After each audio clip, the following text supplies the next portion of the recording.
You can sell a bag of cocaine one time, but you can sell a child up 10, 20 times over a 24-hour period. It's very lucrative. That's why it's surpassed the arms trade and it's rivaling the drug trade now.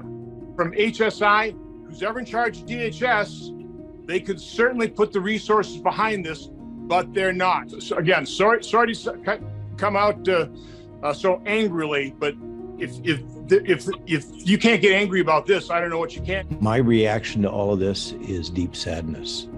It's a profound grief. This is a human rights tragedy. There's an element of mystery in this, though, that to me suggests maybe there's something more nefarious. The Epstein log failure to disclose is as diagnostic as anything could be. I am scared to death right now of what's happening in the policy world. I used to be able to arrest people as a federal agent for distributing the very materials that teachers are giving children at third grade. There's a movement to sexualize children. There's a movement I would call the mutilation of young children. The scary part for me is once you start empowering children with the ability to consent to that, there's nothing that you're gonna have left. Once you've taken away all the science and the moral foundations that built this nation, and the laws start codifying around this new strange concept, there's nothing that's gonna stop you from now saying that a child who's 13 can consent to sex with a 50-year-old pedophile. So long as there's demand for this, supply is going to continue. At least if we could reduce the demand side of things, I feel that is something that needs to be done. It's a multi-pronged approach. Any way that we can partner on this, whatever this looks like from our standpoint, we are all in, man. The kind of work that you do is so important, and your organization, one of my thoughts is, how do we scale that? It sounds like we need an Operation Underground Railroad in every country. We have people from all over the world here. This is amazing. Very impressive. For those of you who don't know me, my name is Sean Burke, and I'm the founder and CEO of the Changemaker Foundation. Many of you were contacted by Jeff Hansen, businessman, co-founder and chairman of the Unity Project, and frankly, a person who helps so many groups, it's hard to keep track. Jeff, you want to say anything? Yeah, first of all, thank you, Sean, and it's great to be here with everybody. I spoke with most of you leading up to the call today. And look, I think it's pretty simple. We talked about it over the phone.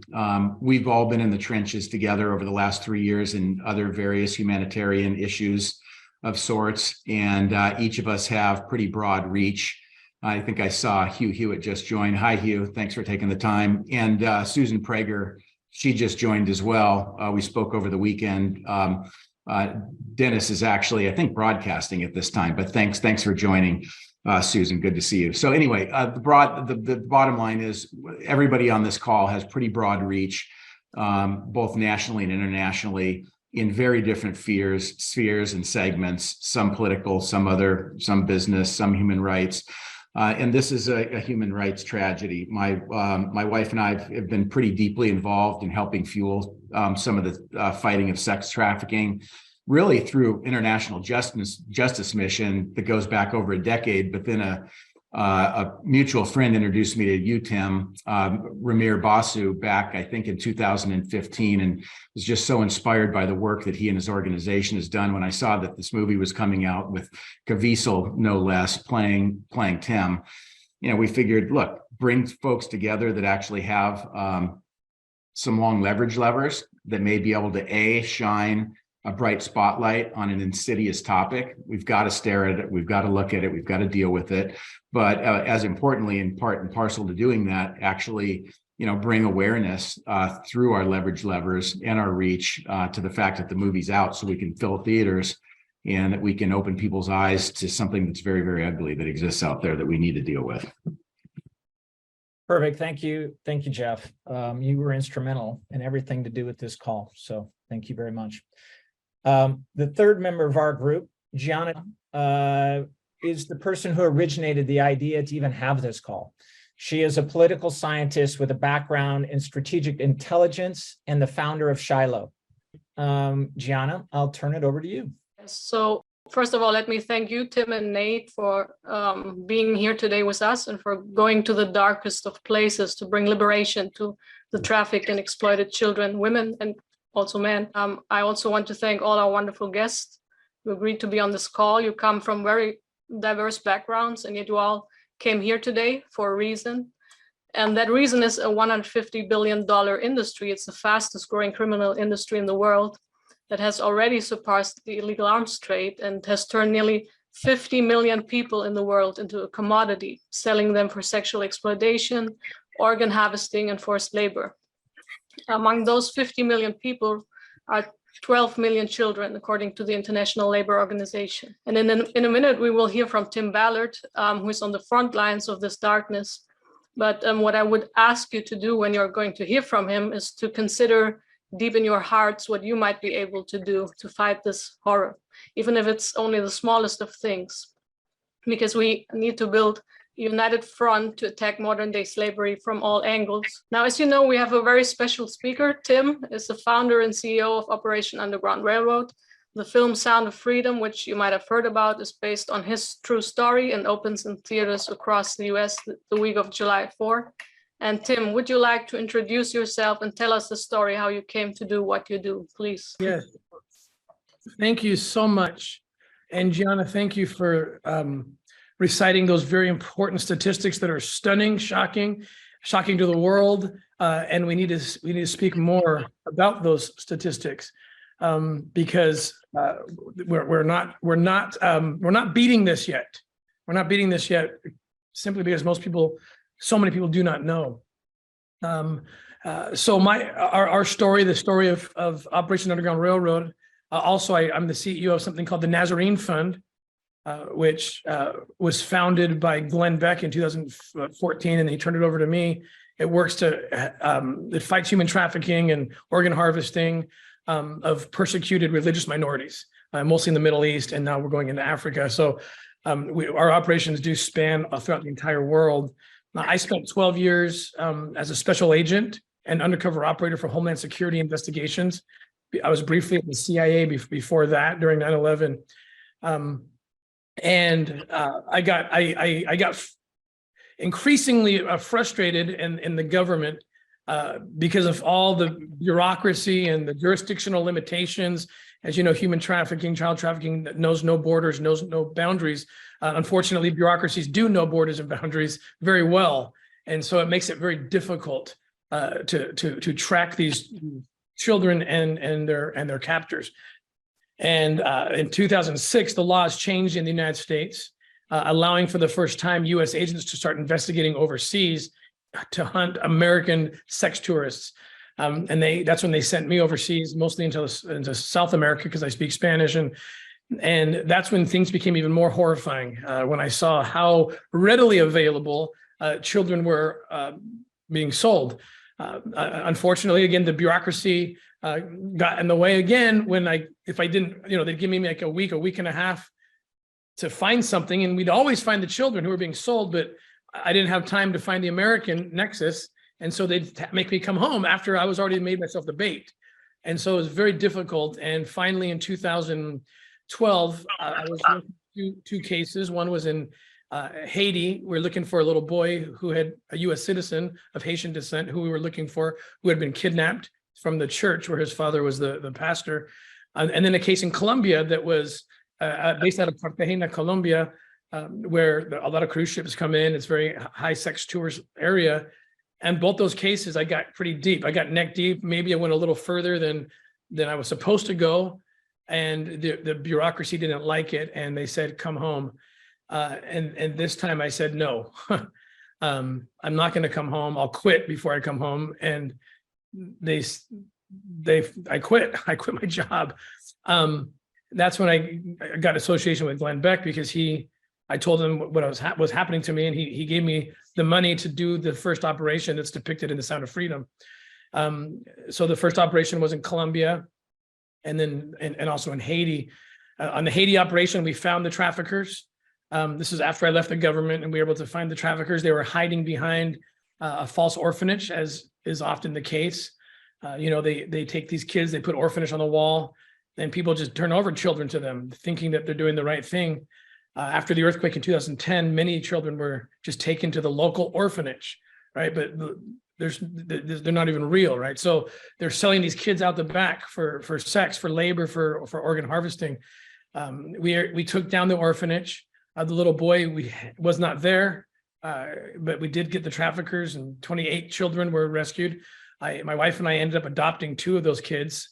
So they've been home for about 4 years now. So that's a daily reminder of to me, of why we do what we do, because these are happy kids. And I know the trajectory of their lives. I know where they would have been. So I'm grateful for that blessing of just remembrance of every day. And then in the Colombia case, which is the foundational story for Sound of Freedom, we ended up, and this happened on October 11th, 2014, a big operation that was in 3 cities, Medellin, Armenia, and Cartagena, and there was over 120 women and children, mostly children, rescued, 15 traffickers arrested, and it kind of launched operations in Colombia, which is one of the busiest countries now for our foundation. So that kind of opened it up. And then Scott Pelley, CBS News, reported on that operation from October 11th, 2014. And that got the attention of some producers, apparently, and they started knocking, and we ended up signing a deal with this company that ends up being Angel Studios that distributes it. And that's the film Sound of Freedom. Mira Sorvino plays my wife, and then Jim Caviezel plays me. And I'll tell you the film, while it takes liberties for sure and makes me look way more cool than I am, I'm very open about that. But also all the bad guys are real, all the kids are real. And so it does depict a very real thing, a real story that's happening. So the other thing that we made sure to do is not include any of the foundation names that I'm a part of at the end of the film. We didn't want that because one of the big problems with NGOs, which is terrible thing, I was warned, and it was worse than I thought, is the backbiting and the scarcity mentality. So we didn't want this film to be anything that would be divisive and say, oh, this is about us. But no, it's not. It's not even about me. It's about these kids. It's about the plight of 12 million children who are stuck in slavery. And we want anyone and everyone to be able to attach to that story and be able to use it to spread awareness, to build their own missions, their own efforts. And so that's what our hope is for this film. How'd that make you feel? Giving a child his freedom. Felt good. You have been at this for 12 years. My country, 'tis of thee. Why are you doing it?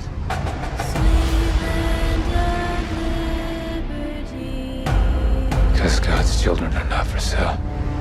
Can you maybe take us into a few operations and what you have witnessed there? Can you maybe give people here an impression of what you really see in trafficking for sexual exploitation as well as organ harvesting? Sure. A couple of stories come to mind. One, we've been taking out a series of organ harvesting rings in West Africa, Nigeria in particular. We've also seen this in Syria with ISIS and remnants of ISIS who are doing this to Yazidi children. To keep funding, you can, a pediatric heart can sell for up to $250,000 on the black market. So what we're seeing in Nigeria, and these operations just have been going on even months ago. We call them baby factories for lack of a better term, but what they're doing is they're kidnapping adolescent girls, 13 to 17.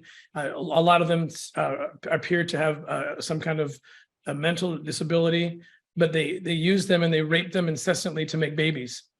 And then they take the babies and they sell the babies for either for pedophilia, child exploitation material.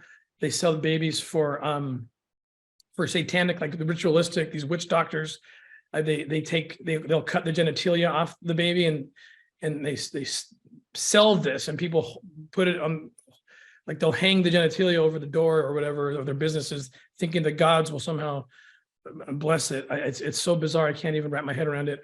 And then of course the organ harvesting itself, where they're making money off these babies' organs. I posted. I thought long and hard.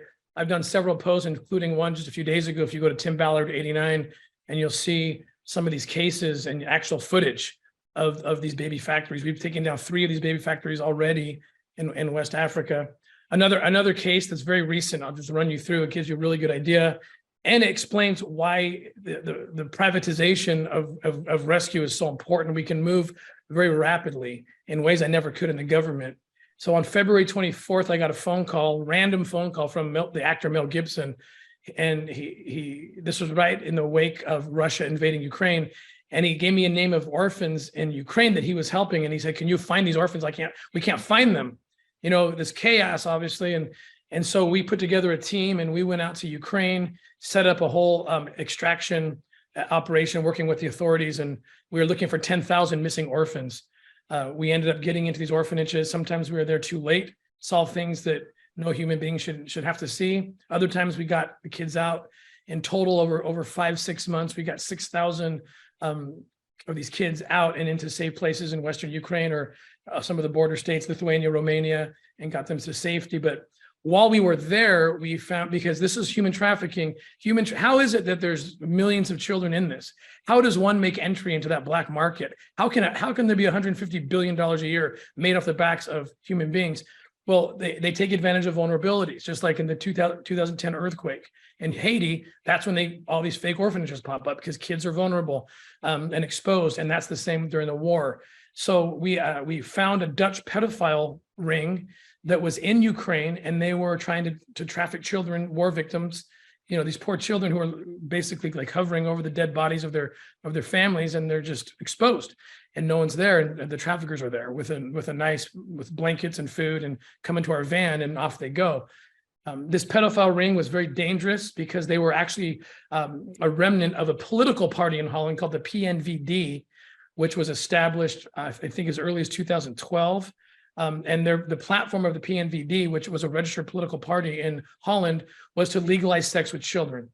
They believed that children as young as 3 years old should be able to consent to sex. And one of their founders, and a guy named Nelson Matsman, said that if a child can consent to having ice cream or going to the park, certainly they can consent to experiencing sex. And even enjoy it, as long as the right adult was doing it the right way, in a way that was consensual, whatever that means, with a 3-year-old. So even in Holland, they were arrested in 2020 for crimes against children. But Holland, being so lenient as they are, they let them wait trial with their passports. So all 4 of the leaders of this group disappeared. They reemerged while we were in Ukraine. The leader, Matman, was hiding in Mexico City. He reemerged on an internet chat room because he was inquiring about children from Ukraine and how we could get them into Mexico. That's when we got the information from a Dutch police asset. And then we engaged undercover and introduced ourselves as American traffickers in Ukraine. That led us to go to Mexico, where we have a great partnership with the police there. And we were able to lure this guy out of his rat hole. He showed up at our condo, and at this point we had trained Ukrainian speakers. So we had a Ukrainian woman who she's 35 years old, looks like she's 12 with makeup. So we used her as kind of the bait, and got him out. The Mexican government ended up arresting him, got him for all sorts of child exploitation material in his house. We deployed one of our canines. We have 70 canines we've deployed throughout the United States and 1 overseas. These dogs go on child porn warrants because they're able to sniff out hard drives, micro SD cards, thumb drives. There's a glue component in every microchip. And that's what these dogs, they're like drug sniffing dogs, but they sniff out that little component.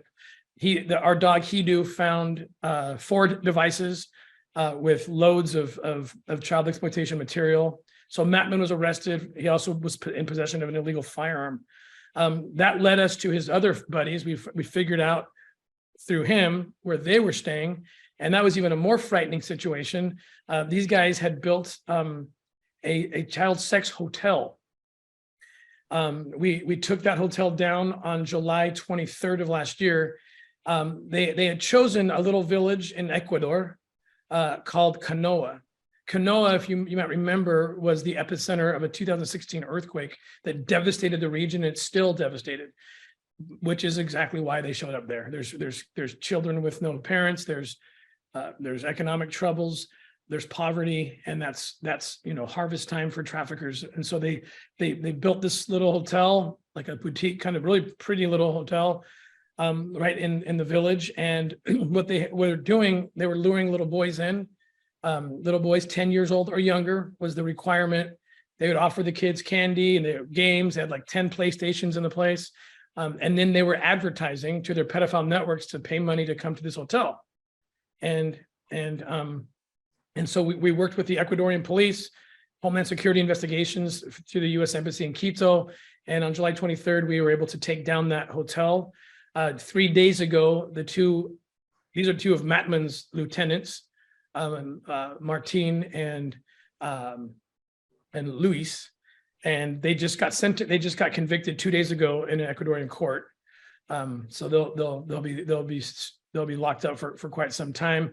We found the other two as well. They were visiting the hotel while we were there, and they were coming to the United States. We tracked them to Miami, called HSI. They picked them up, found remnants of child exploitation material on their computers, sent them directly back to Holland, where they are now facing justice there for the crimes they had committed. So this is kind of just an overview. The good news is when I got to Ukraine, because the story is so crazy, someone wouldn't even believe it. I mean, we blew through 6 countries, 3 continents, took down a whole pedophile ring, hundreds of rescues, probably thousands of preventative rescues, all in 4 months. Now, anyone who comes from the government knows you can't do that. You can't move that fast. But what we can do is we partner with every government, delivering the best we can on a silver platter to each of them, but coordinate the whole thing so we can move rapidly and we don't lose any time. When I got to Ukraine, I called Mel Gibson and I said, this is going to be more expensive than I thought. I came with your 20 names. Now I have 10,000 names. And I said, will you help me do a documentary?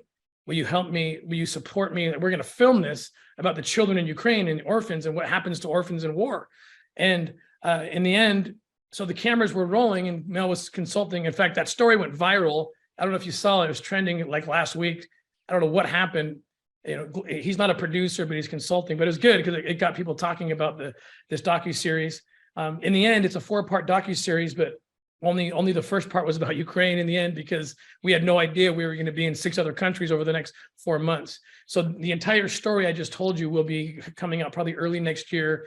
Tony Robbins is actually producing. Tony's one of our biggest supporters, and he's going to be producing it with his wife Sage, and then Mel Gibson's involvement as well. So it's a great kind of visual to see. People watch Sound of Freedom, and they're going to want to know, how much of this is actually real. So we're grateful that we get to expose what human traffickers do, how they work. We have another piece of media coming out. I see Susan down there. Susan, I was in your home. I was doing a fireside chat with Dennis last year, and PragerU is going to be in July after Sound of Freedom comes out. They have a 13-part or 9 or 13 episodes of a show called Light in the Darkness, where I host it, and we go through all these stories and cases and with real footage. So we're very excited for the PragerU Light in the Darkness series to launch in July. So media is key. So. Yeah, so you mentioned the Netherlands, and some people might think that that's not a problem of Europe or the US, that this is all maybe in Ecuador or in Mexico. So, but tell us more why this is a problem in the US, why this is a problem for Europe, and why we should work here. What should we do? What could Senator Johnson do? What needs to be done here in the US, in the West? Yeah, thank you for asking that question, because too often people think this is not a problem in developed nations. This is certainly a problem far, far away, and that's simply not true. The United States alone is #1, and the Netherlands is #2 in the consumption of child exploitation material. And sometimes the United States beats out the others in production now, the production of child exploitation material, child rape videos. We used to call it child pornography. We don't like to call it that anymore because it almost implies some kind of a consensual act. So it's child rape videos. That's what it is, or child exploitation material. And so, how many files are there in existence? How many files have been?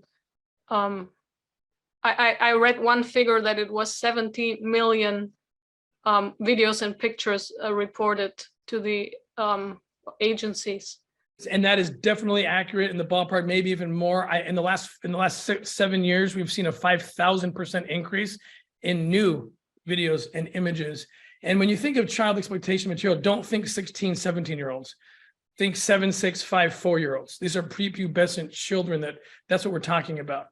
And United States also, last 3 years, has ranked in the top 3 countries for destination countries for human trafficking. And I hate that this is even political, because it's going to sound political. I'm going to say next, it's not. I spent 10 years on the southern border. So get political parties out of your head. I don't care.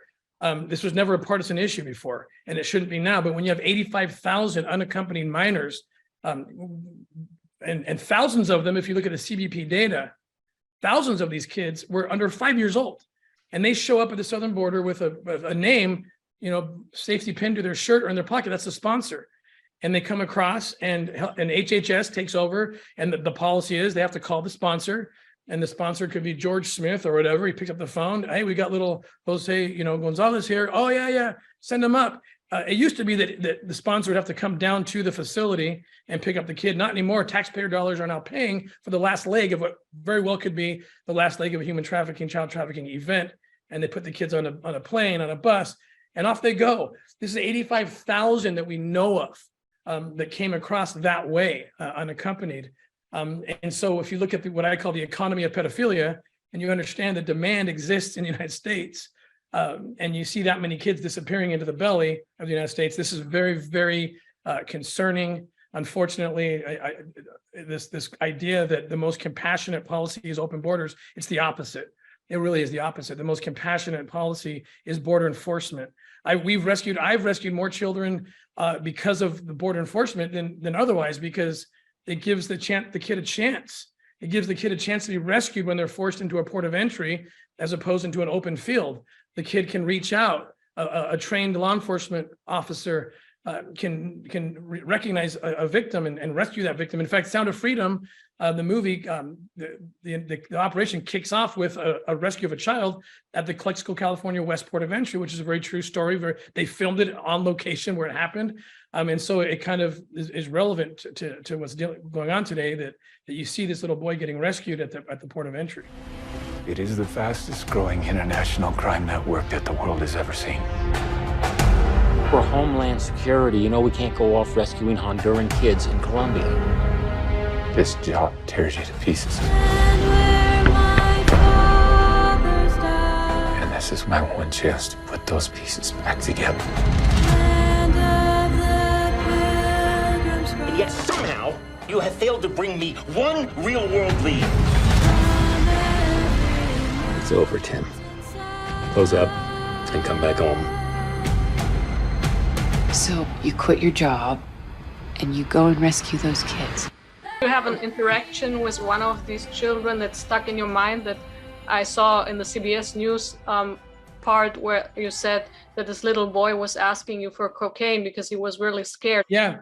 So those children have all sorts of stories, because we get the reports, and we always take care of them in the aftercare side. And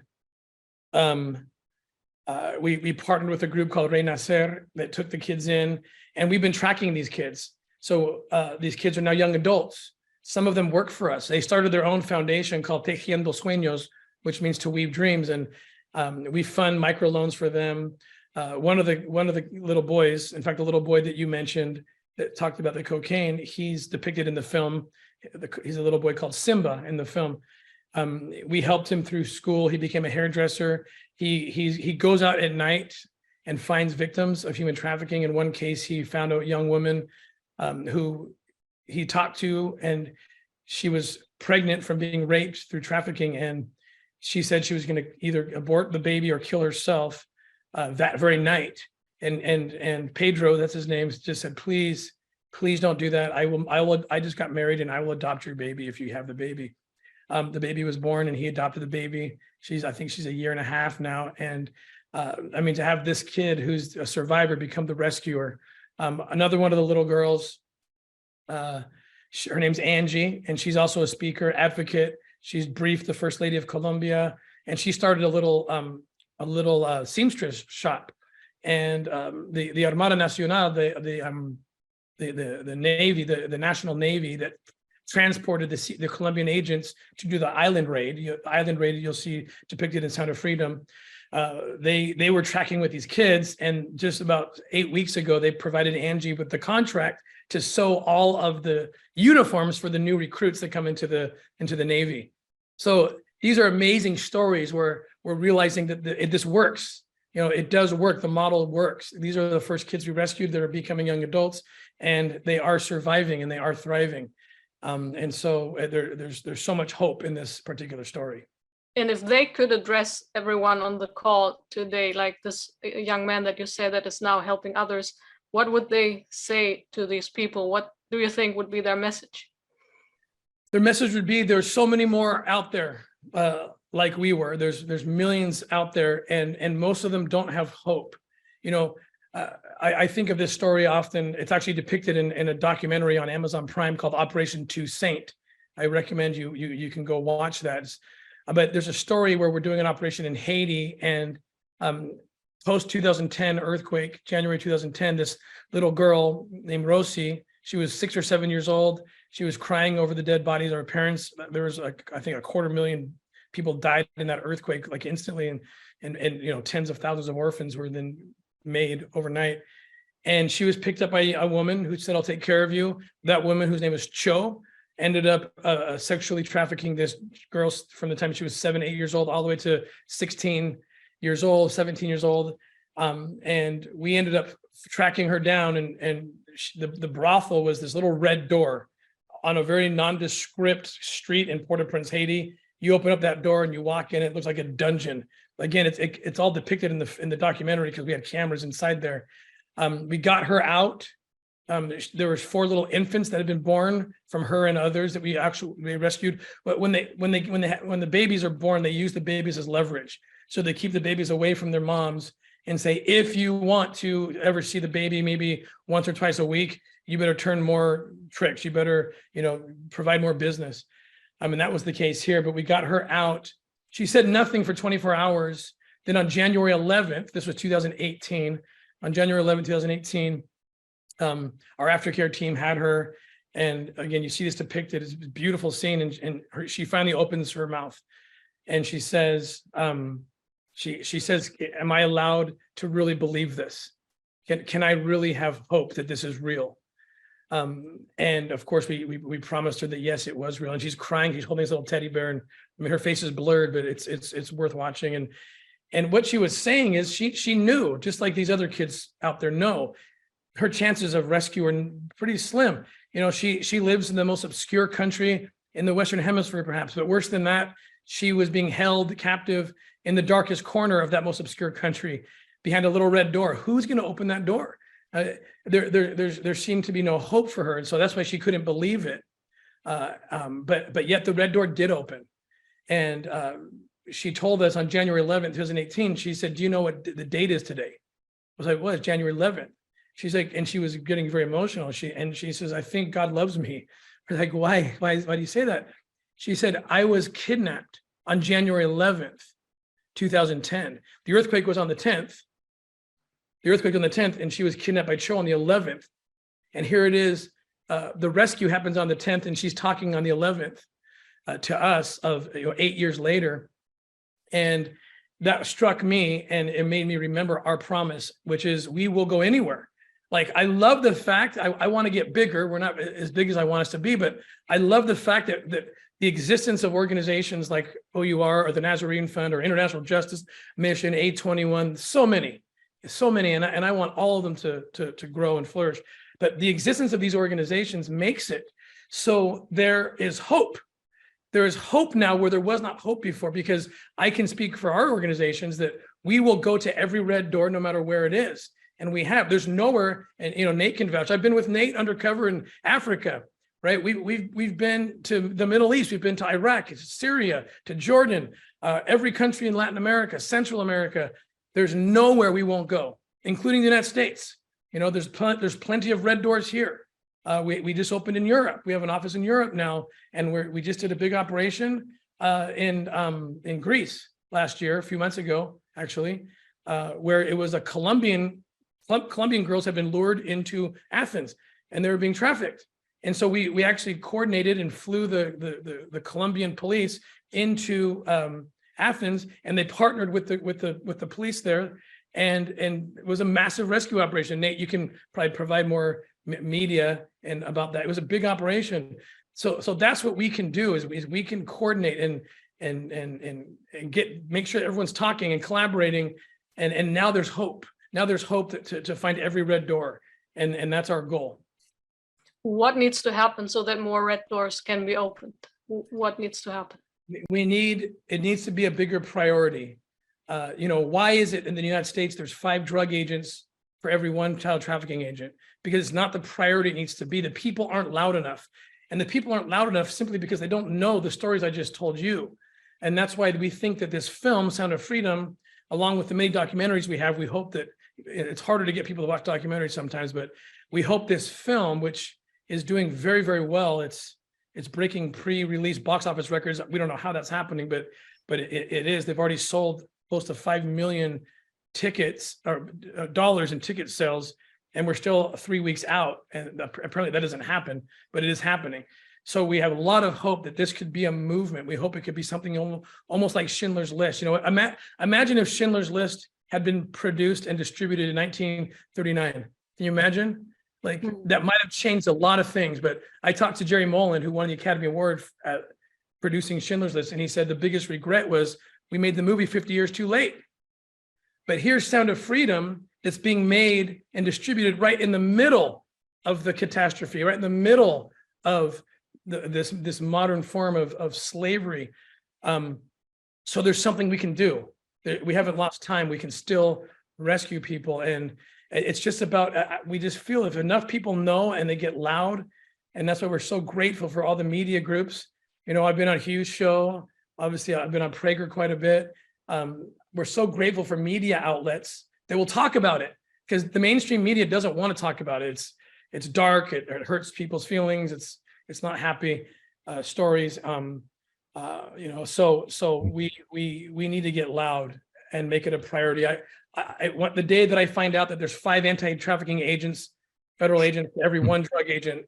That's when I'll be happy, because you can sell. And this is a quote from Jim Caviezel in the film that's in the script, and it's true. You can sell a bag of cocaine 1 time, but you can sell a child up 10, 20 times over a 24-hour period.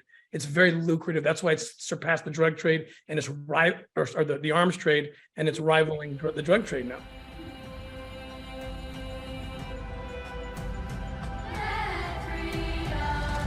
South of that river is all rebel territory. No one goes in. What if this was your daughter?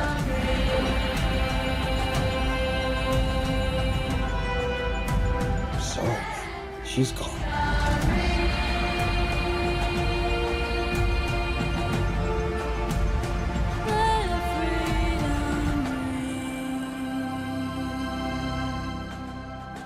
Hear that? That's the sound of freedom.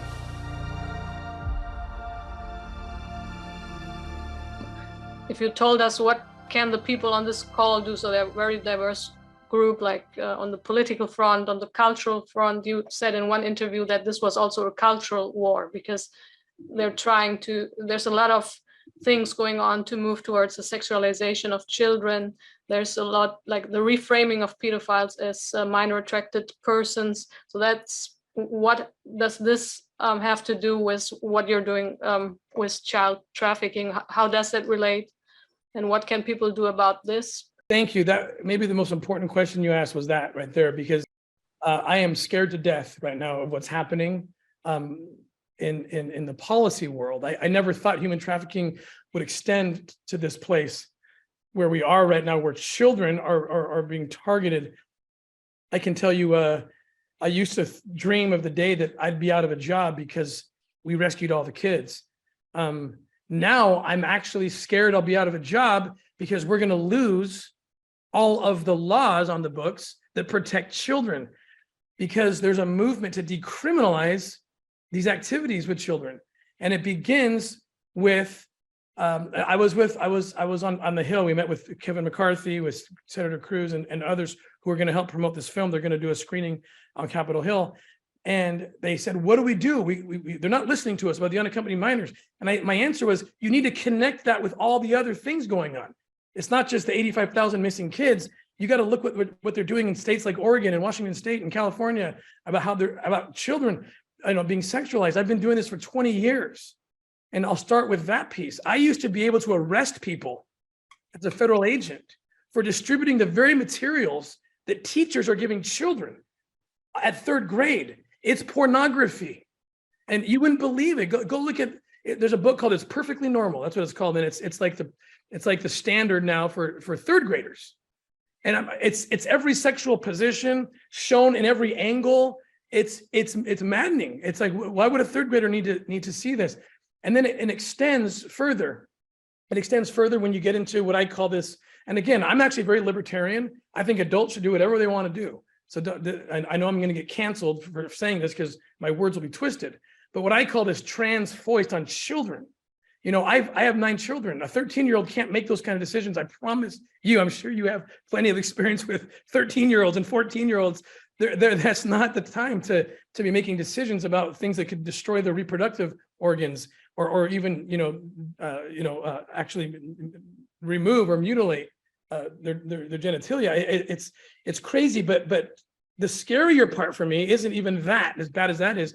The scary part for me is once you start empowering children with the ability to consent to that, there's nothing that you're going to have left.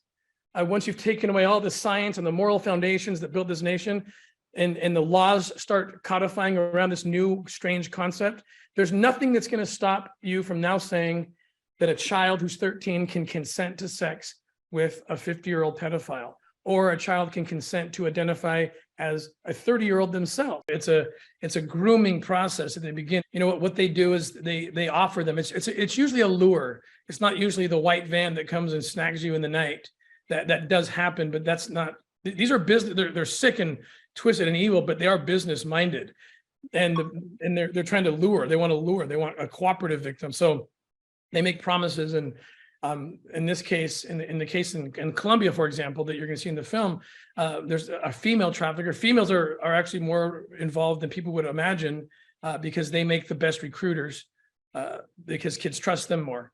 In this case, you'll meet a person named Kelly Juarez. She was Miss Cartagena in 2011, I believe, famous in town, and she had a modeling agency, and she would recruit young kids as young as 9, 10 years old and promise them fame, promise them riches, promise them everything, and then slowly show them pornography, and then tell them that, hey, part of this job is you're going to do what you see in the video to this man, usually a Westerner, who's going to come down and you're going to do this.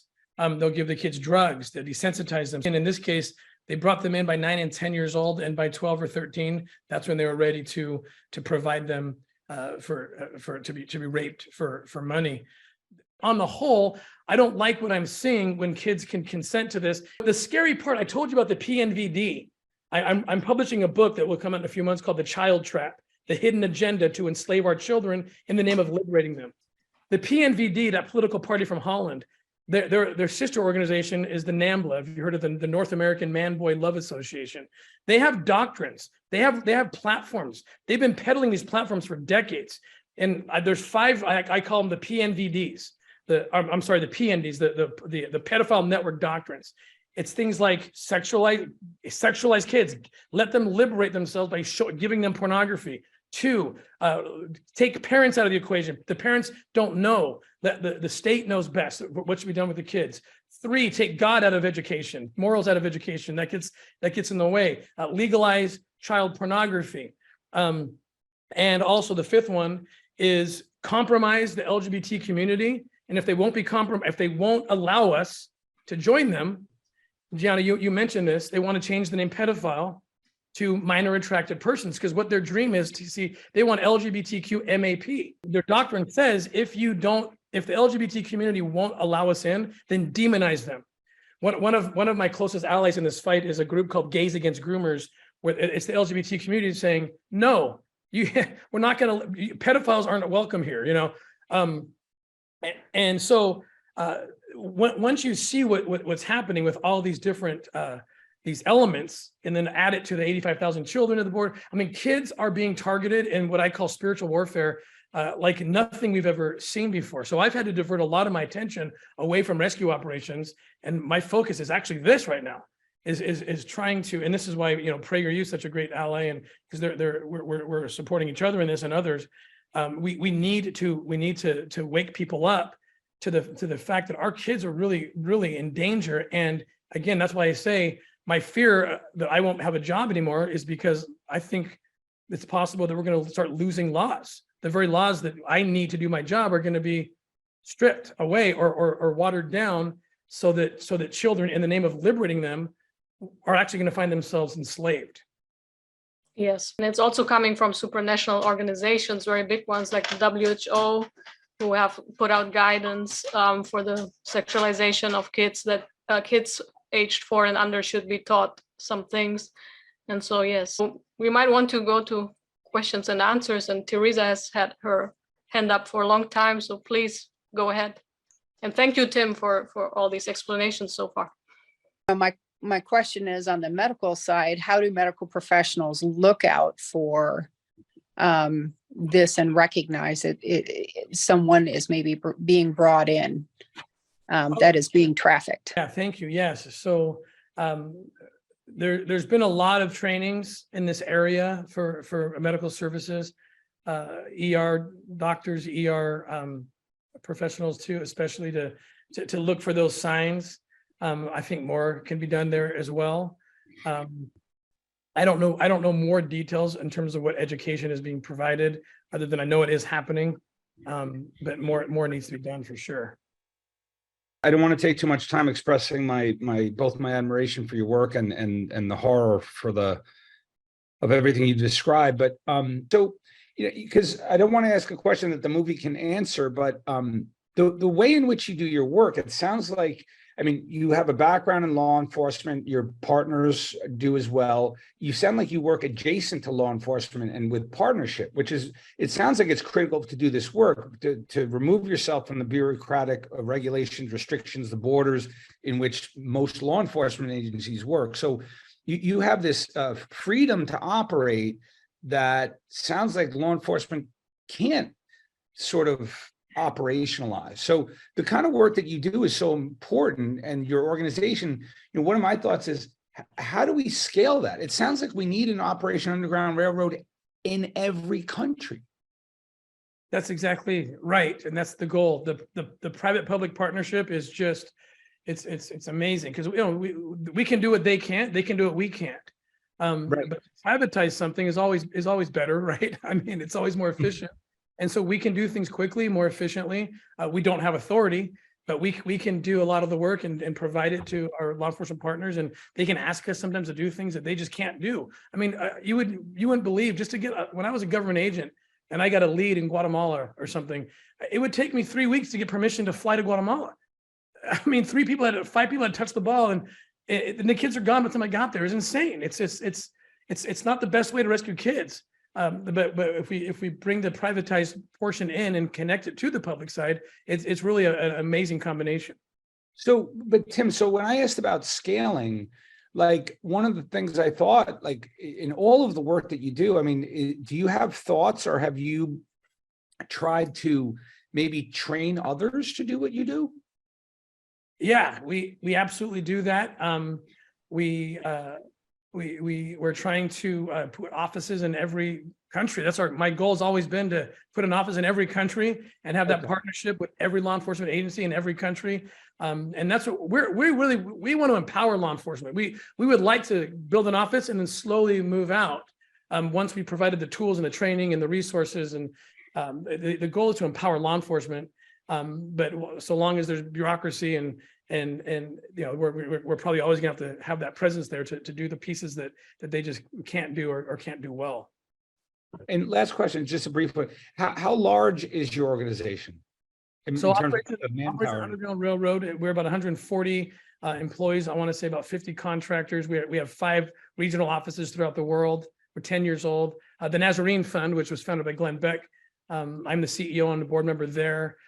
We have about 50 full-time people, contractors, and we focus mostly in the Middle East and Africa. So that's kind of our numbers. Not nearly big enough, but there's so many organizations who do certain parts of it better than we do. You know, I can look at IJM, I can look at A21, I can look at several small ones like that are just regionally based. We partner with them and give them resources because they can do it better than we can. So we need to share more. And I've never met Gary, but he's a hero of mine because he kind of paved the way in that space. So Yeah. he's a hero. I was just wondering what seems to be the limitations on law enforcement in this. I mean, on the face of it, you would think an orphanage, any situation in which an adult is caught with a child, and it's clear that the child isn't,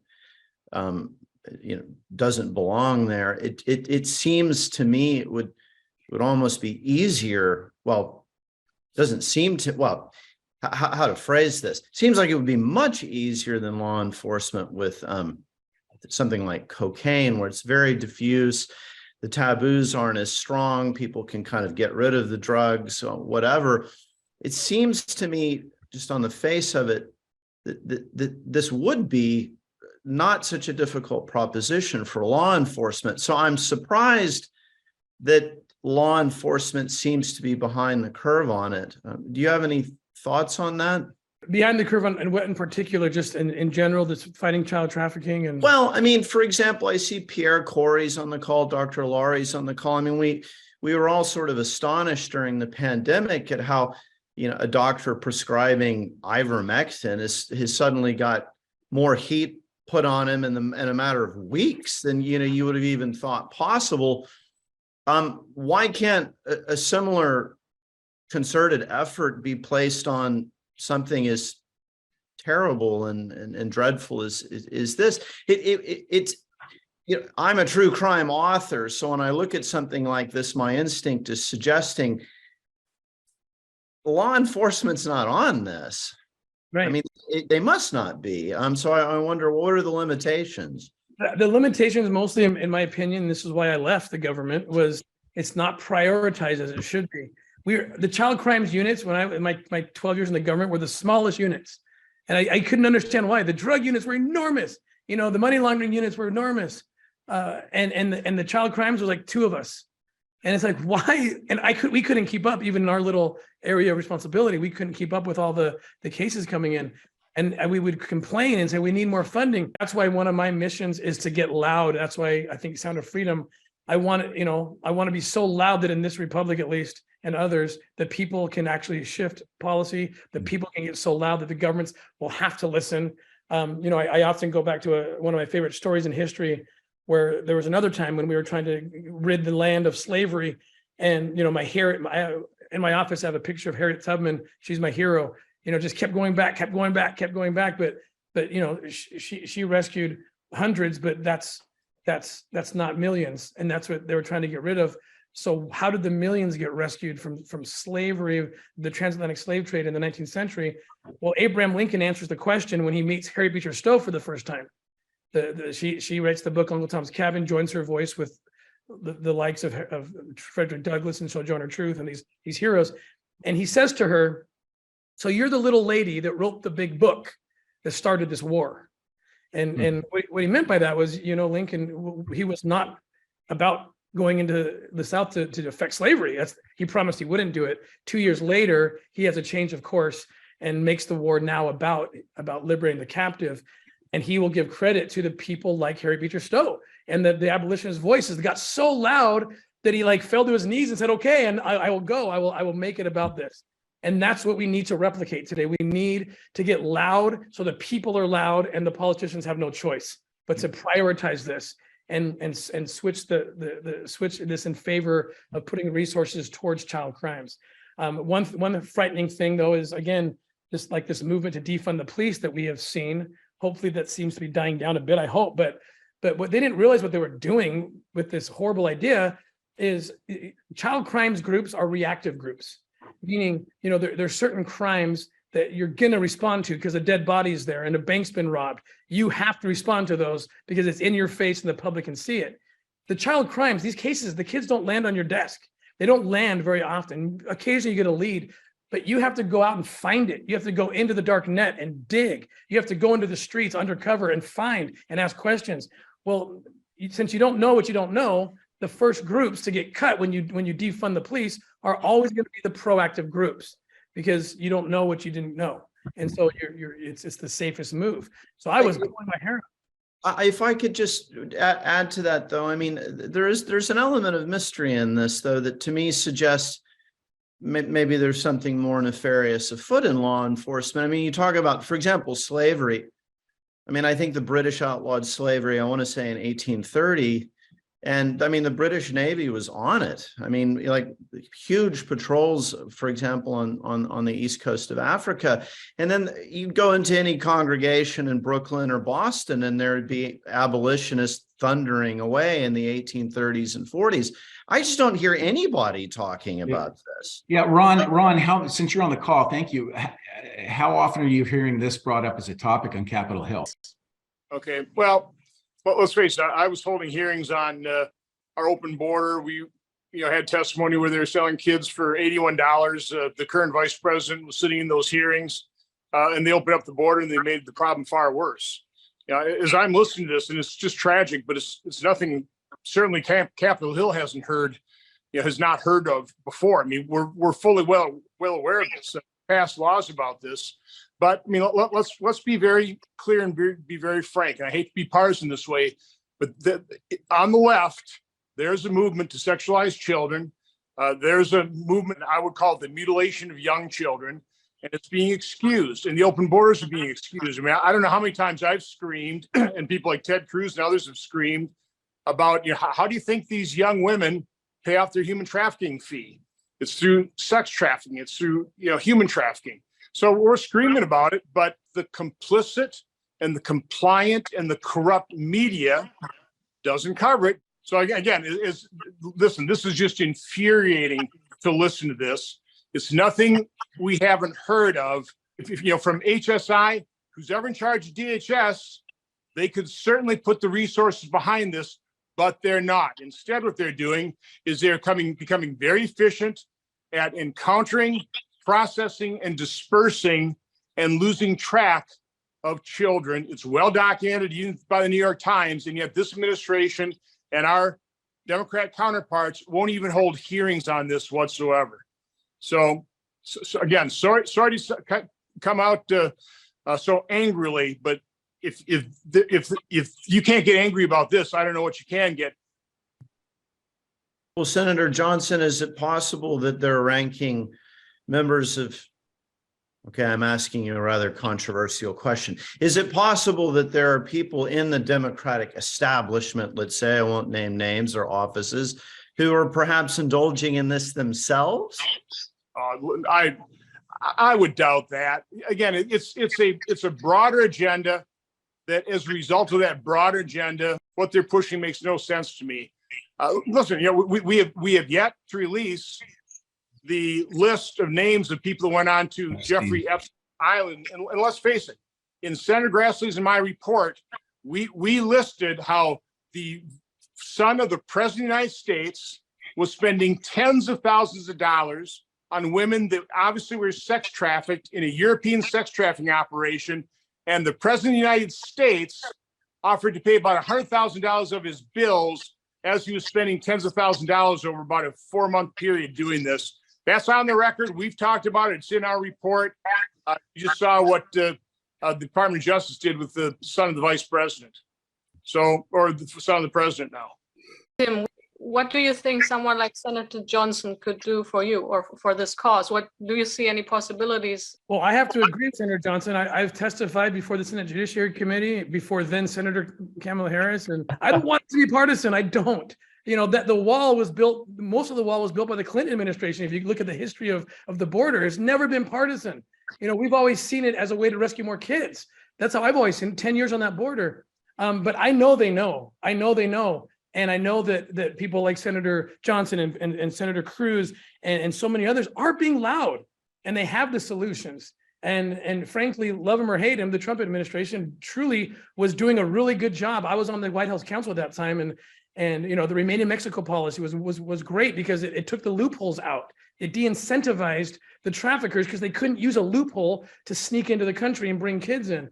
I think the next step, if we ever can do this, what if we just moved all of our asylum courts and immigration courts and the entire process, attached them to our embassies in Central America? Now you really de-incentivize. You take away that 1,000-mile journey where women are being raped, and only the honest will show up. And I'm very pro-immigrant. I have 2 children who are immigrants that we adopted. But we have to de-incentivize the traffickers. Instead, we are incentivizing them. We are the wind in their sails, and it's all policy. It's all policy from this current administration. I understand, the previous administration pretty well shut down unaccompanied children and family units exploiting our asylum laws. We'd even really cut in half single adults coming across the border. And as soon as the Biden administration took office, this exploded. I mean, it's probably 5 to 6 million people coming to this country being encountered, processed, and dispersed, or coming in as known or unknown gotaways. And they go immediately into the underground economy, and that's where all the exploitation exists. So no, it's a travesty. Why don't we move, out of respect for everybody's time? Thank you, Senator Johnson and Tim, for that, and John. Maria. There's no option but to stop this.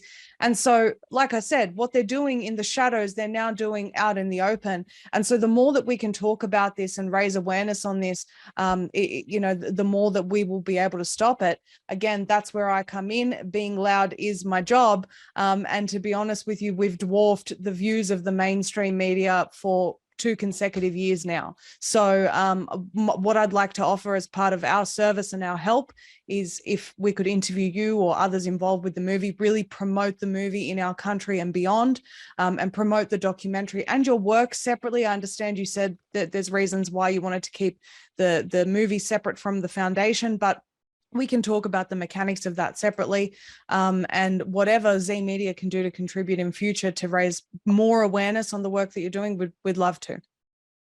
Thank you so much. I would love to come on and participate. Thank you. And thanks very much, Tim. It's horrifying to hear and have it all laid out like this, but very important. We certainly can. I think we need to. There are many levels that we can strategize on. And I think it's important to get the teachers. So we need to target individuals to make the change so that others are aware that so teachers that are rolling out this education, we need to find a way of holding them to account, and also if there was a way of if there are high profile individuals that we can catch as child rapists, I think a few of those. I think obviously it needs to be multi-pronged, but if there are names and faces that can be put to and brought to book, that at least if we could reduce the demand side of things, I feel that is something that needs to be done, and I'd like to hear your views on that. Yeah, thanks. So yeah, the demand side, that begs the question: why are there so many people, men who want to engage in sex with children? Why is that happening? Because that's why there's millions of children in the commercial sex trade. I think education in that area is so important.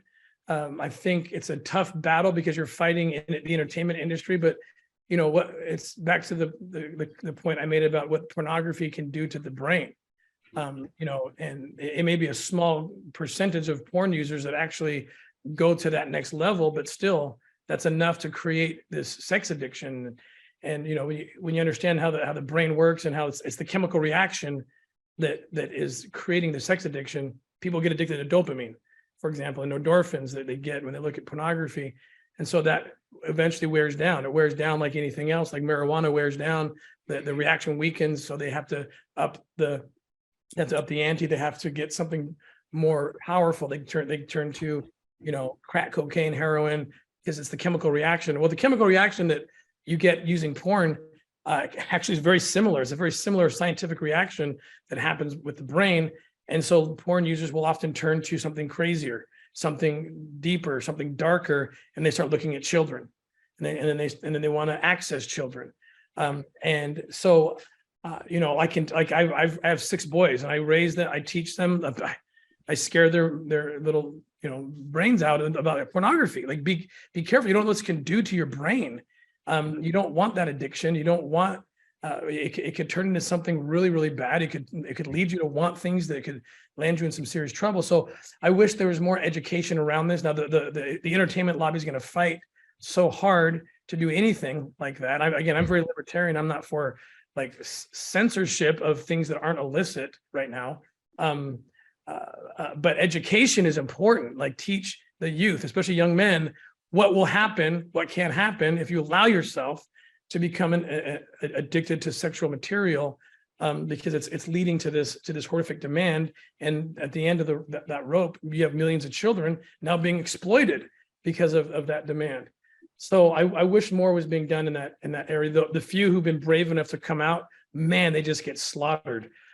They get slaughtered when they try to say that something like pornography could actually be harmful. Really, it looks like a grassroots campaign, and there are communities mobilizing all around the world around a number of factors. And so, you know, I think it would be really helpful if we could work with Tim and those who could inform the leaflets and messaging that we need, how parents can identify influences on their children, how they can identify individuals in their communities who are causing harm, or who may cause harm, and how they can be in actual fact brought to justice. Robert Malone is with us as well. Do you want to say anything, maybe? I read the PDF cut sheet. It's very powerful stuff. And I was just on a conference call about an hour ago. It's part of the reason why I was late, with a former special ops that has a history of working with the organization. I mean, my reaction to all of this is deep sadness. Mm-hmm. It's a profound grief. I don't know what else to say. What, you know, the world that our children are faced with right now, it's so dark, and it evokes a need to cocoon, to shelter, to somehow find a way for children, and particularly those close to you, to somehow isolate themselves from this. I share the senator's perspective. And this morning, for instance, was happened to be meeting with Matt and Mercedes Schlapp about various CPAC related things, and some other conservative influencers here. They're very aware of the film, very supportive. I concur that our obstacle here is corporate media and the infrastructure behind it. You mentioned Disney. You know, the Epstein log failure to disclose is as diagnostic as anything could be. I share some of the concerns that were mentioned, that there's the appearance of widespread, more than complicity, active involvement in a variety of political sectors in this activity. And again, share the senator's perspective on border integrity. I just, it's, for me personally, it's a little bit overwhelming. And I completely concur that the only option is these alternative media channel efforts to circumvent the barriers that are put up to provision of truth. And the one thing that I think I can do something about in the face of what I've encountered over the last 3 years is the stranglehold of this kind of censorship, industrial complex, corporate media world that is what's preventing the common person from having awareness of the true depth of a lot of these problems. Over. Can I connect with you, Robert? Yes, sir. Can I just say one quick thing? It's a multi-pronged approach. And so each one of us, I was just thinking of all the people that I know that could connect to it's like 6 degrees of separation, you know? And so, because we all know somebody who works somewhere who knows somebody type thing. And so just exactly what you all really said of just talking this up, and because you never know who that's going to end up reaching. So yes, you're completely right. I like to go into the what is needed for the distribution, or what is needed to have Sound of Freedom go into more theaters, like buying out theaters. I have heard that you want to add 1,000 theaters optimally, and we have some. I don't know if they're still here. Yes, like Brendan Thomas from the evangelical community. What can they do to help, and what can maybe parental groups do to help to just get the movie into more theaters so that it will be seen more widely? And by the way, Hugh Hewitt, several minutes ago, asked to repeat some of the screening detail. So if you have a chance to do that, this is probably a good place to integrate it. Excellent. So Angel Studios is the distributor. They're brilliant marketers. These are the folks that brought you The Chosen. You've probably, I don't know if you're familiar with that show. And they are having great success. In fact, they've told me they've broken box office records. They started selling tickets. They got 2,100 theaters to open up ticket sales a month before the release. The release is July 4th. The week of July 4th is the opening week. And 21 theaters agreed to open up tickets, and they've sold $6 million in tickets 3 weeks out. And that's never happened before. And so they think by July 1st, they'll be at close to $10 million in ticket sales. So that's a really good indicator. The problem we are having is we have Indiana Jones and Mission Impossible on either side, but we're outselling Indiana Jones 3-1 in the theaters where we are. So that's a good sign. The problem is the theaters are selling out. We've sold out most of the theaters that the screens that they've given us. And now they're scared of Disney because we want them. Will give us some of the Indiana Jones theaters. Well, we can't do that because Disney will punish us later if we do that, unless all of them do it. Cinemark, Regal, all the big ones. If they all do it together and say, hey, we're going to start giving Sound of Freedom more theaters because we're hitting a cap right now. We have 2,100 theaters now. We just have 1,000 more just committed. But the problem is the screen. So what we need is to give pressure to the theaters, all of them at once, to stand up and say, no, we're going to go ahead and bump Indiana Jones because the demand is Sound of Freedom. Because we're running out of space now. It's a good problem to have, but we're asking people to call theaters, call your contacts who know theaters. Some of the independents are really struggling and they're scared to cross Disney. They lost, a lot of them are carrying debt because the COVID really messed them up. And so they're even more vulnerable, and they're scared of Disney. They're scared of Disney. And it's funny, anecdotal story, Disney once owned Sound of Freedom. And they told us they were going to shelve it. All right. I don't know if you're fans of Disney. I don't think this crowd probably is. I'm not.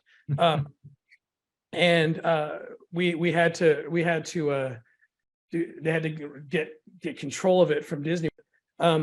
So we have it now. So now it's this weird. Now we're in this duel with Disney.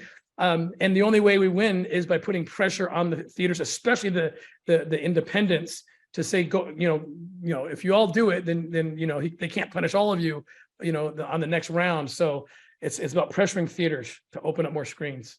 And what else could help you? There's a brand new trailer that just came out. We presented it for the first time to Speaker McCarthy 2 days ago on the Capitol. He agreed he's going to do a screening on Capitol Hill, invite everybody. Senator Cruz, we got to him as well. He saw, we're trying to get it to a lot of the border senators. So I'm so glad Senator Johnson's here as well. We want to, this new trailer is important because they Americanized it in a way that was like I couldn't believe how they did it, because most of the story takes place in Colombia, except it starts on the southern border. That's where that tips off. And if you watch that trailer, and they have My Country 'Tis of Thee playing in a way that kind of says, look, America is in breach. America is causing this problem. So we think we can use this new trailer to kind of wake up Americans to say, this is your struggle, this is your problem. You have to now be the solution. So we're hoping that can incentivize or encourage people as we do the US release. So if you can get that trailer out to US audiences, again, it's only releasing nationally on the July 4th week, and then later it'll go to other countries. So get that trailer out, get them to your media people, push that trailer, because it really does kind of wake you up and make you feel a sense of responsibility as someone living in this country to do something. Yeah, Tim, we snagged that trailer and we sent it to everybody before this call. So if anybody on the call watched the trailer, it's probably that one. Perfect. It's an awesome trailer. Tim, if you want to say anything towards the end of this call, like anything that is on your heart, anything that's very important to you. Really just gratitude. I know so many of you, and I'm kind of honored that I'm even in this group, because I know so many of you, and I'm grateful for what you do and stand for, and just thank you. You know, our need right now is just get butts in seats in theaters, and however you can do that, please do. And we'll stay close. Please reach out to me through Nate, and you know, I'll come back and do anything I can do. If you have another idea, I'll jump right back in this group or with any of you individually. So thank you so much. Thank you very much. You're doing an amazing work, and may God bless you and guide you, and keep doing this, and let's get together and build this united front. Thank you to everyone else that's joined this call and to donate, invest an hour and 45 minutes of your time at fairly last minute notice. We appreciate that very much. Thank you. Yes. Thank you all so much. God bless. God bless you. Thank you. Tim, thank you very much for being here. And Nate, thank you for making this happen. You guys are true heroes. It's so inspiring. So thank you very much. Thank you all.